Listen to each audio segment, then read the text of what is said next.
People have probably heard a lot about the Canada's electric vehicle mandate, but may not know what it means for the industry and what it means for consumers. And so we thought we'd bring Brian Kingston, the president and CEO of the Canadian Vehicles Manufacturers Association, to help us answer those questions. Brian, thanks so much for joining me. Thanks for having me. Brian, let's just start in basic terms. If you'll help our audience understand what is the EV mandate and how it envisions the industry transitioning to EV vehicles over the coming years. So the electric vehicle mandate is a policy that was put in place by the federal government, which effectively regulates the ratio of electric vehicle sales to internal combustion engine vehicle sales in Canada. And the government set an objective of 100% EV sales by 2035. And the regulation starting in 2026 requires 20% EV sales, then by 2030, 60% en route to that 100%. And the rationale for it was that it was needed to ensure that there was supply of electric vehicles in Canada at a time when it was introduced where there were global supply chain issues largely related to COVID challenges and semiconductor shortages and so on. So that's how the mandate works. And it creates some real challenges for manufacturers, as you can imagine, as you're trying to force a specific ratio and a specific technology. I'll ask in a minute, Brian, about how the way that the Canadian government is thinking about electric vehicles compares to the United States, because of course we have to understand our automobile manufacturing industry as part of an integrated continental supply chain. But before we get there, those are some big numbers. So 20% in 2026, up to 100% in less than a decade. Where do we currently stand? Not even close to achieving even the first benchmark of 20% in 2026. So right now, we're on track in 2025 for zero emission vehicle sales, EV sales of 9.7%. So to give you a sense of what it would mean to go from that to 20, 9.7% translates to about 170,000 EVs sold in the country. To get to 20%, sales will have to increase by an additional 103% between this year and next. So adding another 183,000 EV sales to the mix. So I can tell you right now, not going to happen. It's impossible. The market demand is simply not there. Let's steel man the government's argument for a second, though, because you and the industry have engaged not just with the Trudeau government, but the Carney government on the case for amending or adjusting the regulations to bring them more in line with what's happening in the marketplace. Is the government's argument, Brian, that it's a chicken and egg problem, that the way to solve for the lack of demand is to essentially preference a particular type of supply? If so, what's wrong with that line of thinking? Yeah, I mean, their main argument has been that there wasn't enough EV supply. Therefore, if we force it, that will lead to demand increasing and higher uptake. That's just not how the market works, and we have plentiful supply. There's well over 100 EV models in market. Talk to any auto manufacturer, and they'll tell you that they've got way too much supply of EVs now. Inventory on lots sitting at record highs. You really can't regulate demand, and you definitely can't regulate a technology. We've always asked the government to focus on the overarching objective, which we all want to get to, which is reducing emissions. If you set that target, then turn it over to the private sector to find ways to get there. And of course, they'll use EVs, they'll use plug-in hybrids, straight hybrids, improvements to gas engines. There's a range of technologies. But whenever you start regulating and then mandating a specific technology, you get into trouble. It never works. And there's many historical examples of that. Well, this is a terribly important point, and it brings us to where Canadian policy diverges with American policy. Because as I understand it, the U.S.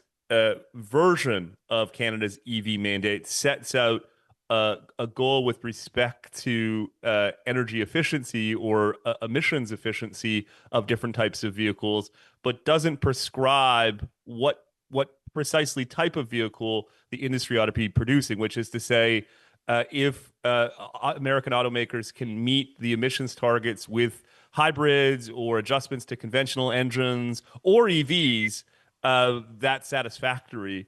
Help us understand why the Canadian government has decided to put all its chips on electric vehicles and not let the industry experiment and innovate with different approaches to ultimately meet Canada's climate goals. Yeah, Sean, I wish I could answer that question, but I have asked that exact question of the federal government numerous times. Why are you taking, we call it a belt and suspenders approach to regulation. We already have emission standards on the automotive industry, which are historically aligned to the United States. That is the best technology agnostic approach to reducing emissions and helping ultimately turning it to automakers to find solutions and technologies to reach the targets. It has never been explained to me or frankly to Canadians why the government felt they needed an additional regulation in the form of an EV mandate. If you look into some of the supporting materials that the government put out with respect to the EV mandate, you'll find that they don't even find significant incremental emissions reductions benefits from the EV mandate. So why are we doing this, particularly at a time where the federal government is saying, we want to undertake a review of all of the unnecessary red tape. We want to look at interprovincial trade barriers.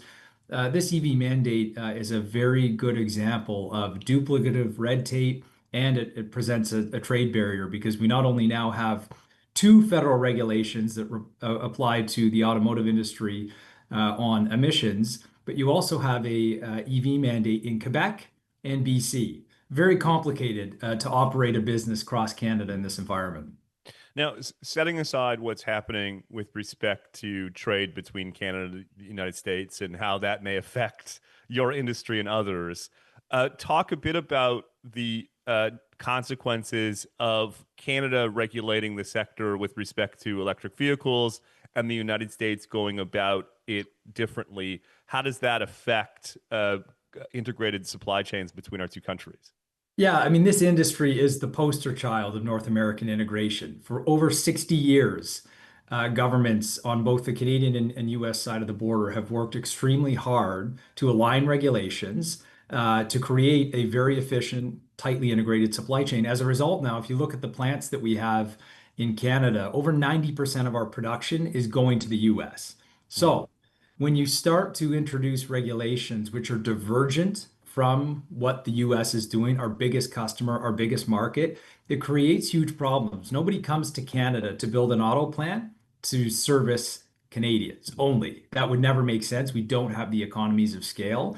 So as we diverge now on EV policy, the challenge we have is you're going to have the Americans going one way, Canada going a different way, and we don't have a big enough market to justify what we're trying to achieve here. So it is a big problem.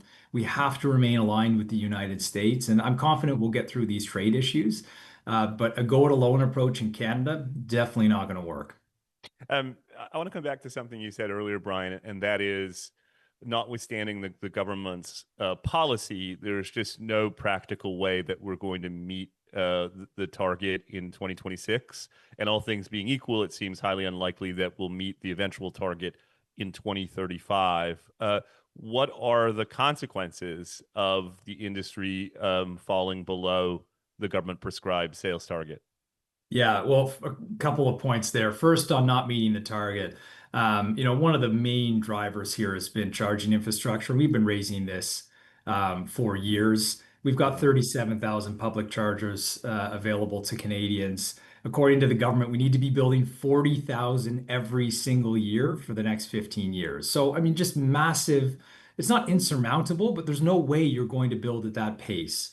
And that's Can I never. just interrupt there for a second, Yeah, Brian? yeah. Just to emphasize that point for our listeners and viewers, it seems to me if the government back in 2022, when it unveils these regulations the first time, was genuinely committed to completely transforming Canada's automobile fleet in 13 years, we would have had to been on something like a war footing for Yes. that 13-year period to make sure that we had the infrastructure to accommodate such an extraordinary transformation. The fact that that's not happened and still isn't happening now, less than 10 years from the government's target, suggests that even the government itself doesn't believe that it's real. Absolutely, absolutely. And that's one of our biggest frustrations, right? If you were truly serious about this, you'd have to have a plan. How are you going to build the infrastructure? Not just the infrastructure, you need grid upgrades, Yes. unprecedented upgrades to our electricity grid, clean electricity generation. None of that has been planned for. So it does make you question whether they were honestly, serious about this. When it comes to the implications for the industry, so there's two things that are happening. If you cannot meet the prescribed sales ratio as a company, you've got two compliance pathways, both very bad. One is you buy credits from automakers that have surplus. There's really only one automaker that would have surplus credits, and that is Tesla. That is a bizarre outcome in this current environment, and that is a part of the Tesla business model. They booked over $400 million in regulatory credit revenues in the first quarter of last year. So this is what they do. The other option is you restrict your internal combustion engine vehicle sales, and that's happening right now. So an automaker will, to hit this arbitrary ratio, Yes. will start telling dealerships you can't have, you sell 80% gas, you only get 60% this next quarter. We have to hit the government ratio. So that means less vehicle supply, higher vehicle prices for the ones that are available, and of course, less profitability for the companies that are here. So why would you produce in Canada if you can't earn a profit? And just to give you a sense of how big these restrictions could be, if the 9.7% sales rate holds through next year, automakers would have to pull 1 million vehicles from the Canadian market to meet the government's established ratio. That Mm. is an economic catastrophe for dealerships and for automakers and Canadians, frankly, who, if you need to go buy a car, you've got a set budget, you could find out that you actually can't have one or it's extremely expensive. That's an extraordinary point.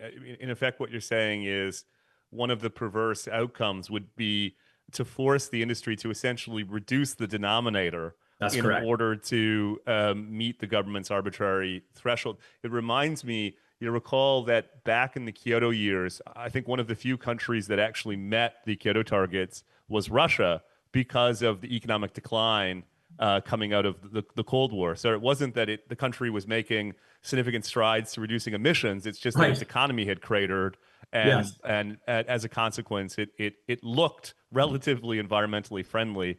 So I, I think our listeners and viewers probably are nodding along. Well, partly shaking their head at what you're saying, but nodding along with the logical case that you're making.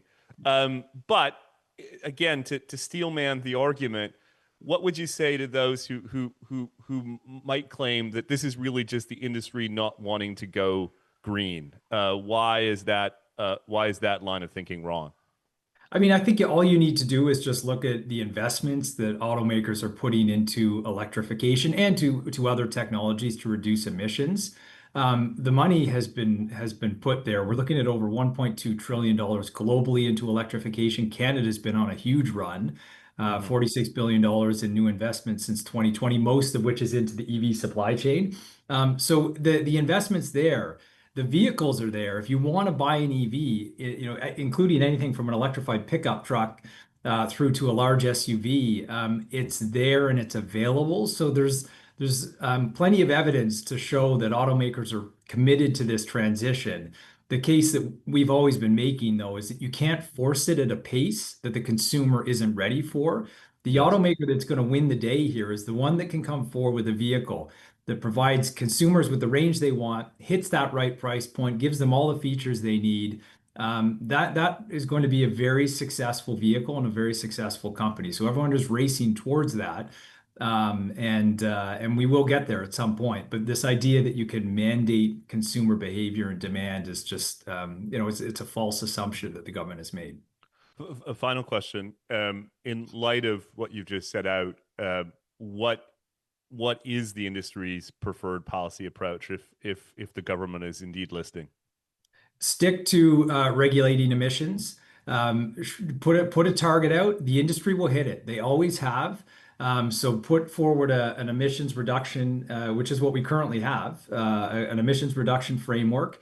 with a timeline, and then let automakers find a way to get there. I worry that if they pick specific technologies, there are things that could come to market that we didn't even anticipate you and I talking about right here Yes. today. I mean, there's been a lot of effort on fuel cell technology. There's a lot of research into e-fuels. We don't know. We don't know what will ultimately be the winning technology. So keep the playing field open and let automakers compete, and that will deliver the best technology. Yeah, a ton of insight that helped answer some of the questions, no doubt, that our audience has about increasing attention paid to the EV mandates. Brian Kingston, the president and CEO of the Canadian Vehicle Manufacturers Association, thank you so much for joining us. Thank you.